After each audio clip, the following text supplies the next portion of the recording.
Hello students, I hope आप सभी ठीक होंगे और जो अपनी पढ़ाई और अच्छी हुई हो। तो students, as you know MDCAT हो चुकी है इस संडे पर 22 सितंबर को। लेकिन इस एमडीकेट के कुछ फैक्ट्स में आज आप सभी के सामने जो है अपीयर करने वाला हूँ। देखिए बच्चों, अब बहुत सारे बच्चों ने टेस्ट दी है जिनके जो मार्क्स है 180 प्लस है, 170 प्लस है, 160 प्लस है। लेकिन बहुत सारे बच्चे ऐसे भी हैं जो कि बहुत ही मायूस है अपनी टेस्ट को लेकर, क्योंकि उन्होंने जो मार्क्स गेन किए वो 150 से अबव है, लेकिन जो उनका रेशो है एज कम्पेयर टू 180 190 प्लस बच्चों के साथ वो बिल्कुल राइट नहीं है। वो कैसे?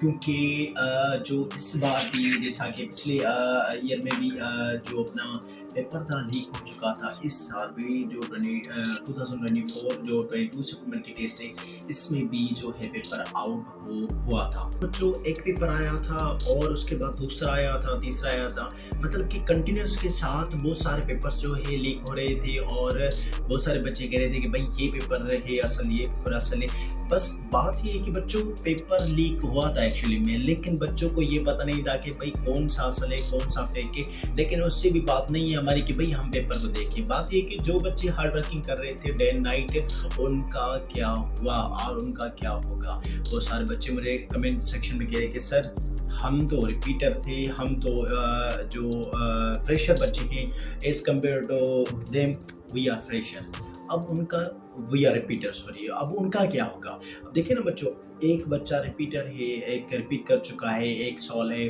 जो उसमें उन्होंने अच्छी मार्क्स नहीं गेन किए, तो अब क्या होगा उनका। अब भी जो है पेपर लीक हुआ और दूसरे बच्चे जो है गेन कर चुके हैं 180 प्लस 190 प्लस, तो अब क्या होगा उन बच्चों का। तो ये कुछ बातें हैं पेपर लीकेज की। तो इनमें क्या हुआ है कि जो बच्चे डे नाइट मेहनत कर रहे थे उनका कोई भी जो है मेरिट लिस्ट पर नाम नहीं है, और वो बच्चे ऐसा नहीं कि वो मेहनत नहीं कर रहे थे, लेकिन एज कम्पेयर टू वो बच्चे जो बच्चे मेहनत इतनी नहीं कर रहे थे उनकी मार्क्स हाई है।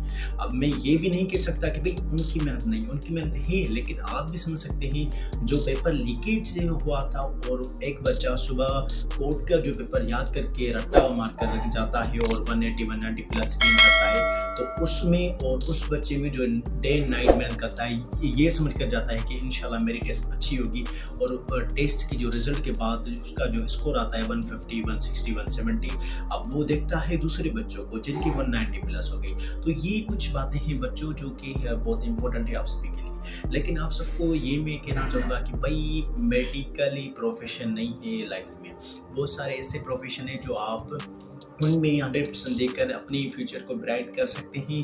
लेकिन ऐसा भी नहीं है कि जो आपका ड्रीम है आप उसको छोड़ दें कि बाद में अगर आप फ्रेशर हैं तो काइंडली आप मेहनत करें, अगर आप रिपीटर हैं तो काइंडली आप दूसरा कोई भी प्रोफेशन को अपने साथ जोड़ ले, कनेक्ट कर लें और उसके लिए इनपुट लगाएं, तो इंशाल्लाह आपका ज़रूर हो जाएगा। देखिए ना बच्चों, अब ये सिस्टम ही ऐसा है, सिस्टम के साथ में चलना है। ऐसा नहीं कि आप कहें कि भाई एक रेंडमली बच्चा उठ कर कह रहा है कि नहीं नहीं मैं प्रोटेस्ट करूँगा, ये करूँगा, वो करूँगा, तो काइंडली ऐसी चीज़ें डेवलप ना करें। अब कुछ भी नहीं होगा, आप भी देख सकते हैं, आप भी देखते होंगे हर साल बच्चों के साथ ऐसा होता है। तो काइंडली अपनी मेहनत को आप कंटिन्यू रखें, इंशाल्लाह आप एक अच्छा मोटिव गेन करेंगे अपनी लाइफ में। मेरी तो यही दुआ है कि जो बच्चे डे नाइट मेहनत कर रहे थे उन सभी का भला हो, और जिनका नहीं हुआ है काइंडली दूसरे प्रोफेशन में जाएं, अपने आप को वहाँ पर एनहेंस करवाएं और अपने आप को ये यकीन बनाएं कि भाई मुझे तो 100% देना है। तो wish you all the best, अल्लाह पाक बेहतर करेगा, और जो भी न्यू अपडेट आएगी इंशाल्लाह मैं आपके साथ शेयर करूँगा। तब तक के लिए अपना ख्याल रखिए, अल्लाह हाफ़िज़।